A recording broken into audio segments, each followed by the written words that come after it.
કૂદી જા, હમણાં કૂદ્યો તો ને તું. એટલે પેલા કીધું હવે મારાથી ના કૂદાય. કેમ કે હવે મારા ઉપર સમાજની જવાબદારી આવી ગઈ છે.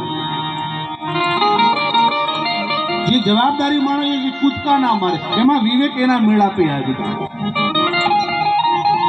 ઘરનો વિવેકી હોય, સમાજનો વિવેકી હોય, એના પરિવારમાં વિવેકી માણસ, અને ઘરમાં વિવેક ના હોય ને એ બીજા કોઈને વિવેક આપી ના શકે.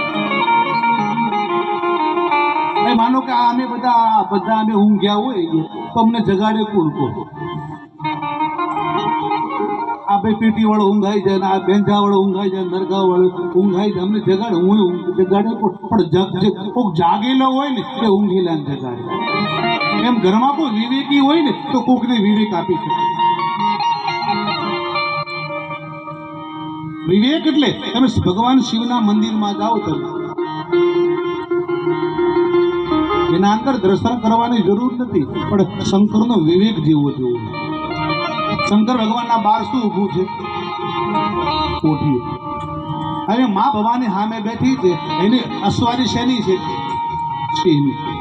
આ બાજુ ગણપતિ બેઠા છે. ગણપતિ કોના ઉપર બેઠા છે? ઉંદર ઉપર. આ બાજુ કાર્તિક સ્વામી છે, એ સોના ઉપર બેસે છે? મોર ઉપર. શંકર ભગવાનના ગળામાં શું છે? સર્પો છે. હવે માનો કે આ બાજુ મા ભવાની સિંહ ઉપર બેઠી છે અને બાર નંદી છે. હવે સિંહ ને નંદીની મેળ આવે? સિંહ નંદીને જોવે તરત મારી નાખે. આ બાજુ ગણપતિ છે ને આ બાજુ કાર્તિક સ્વામી છે.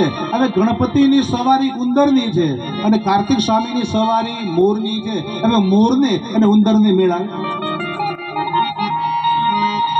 વિવેકની કે હવે શંકર ભગવાનના ગળામાં સર્પો છે, એનો દીકરો ઉંદર પર બેઠો છે. હવે સર્પને ઉંદરને મેળ આવે? બધા વિરોધી છે, બધા વિરોધી છે, પણ બધાના વચ્ચે ભગવાન શંકર બેઠેલા છે. આપણે કોઈ કથામાં એવું સાંભળ્યું છે કે શંકર ભગવાનનો સમાજ કોઈ જગ્યાએ બાજ્યો છે? બધા શાંતિથી, કેમ કે હરેકના વચ્ચે ભગવાન શિવ વિવેક બની બેઠા છે. એના માથા ઉપર જટા છે ને એ વિવેકની જટા છે.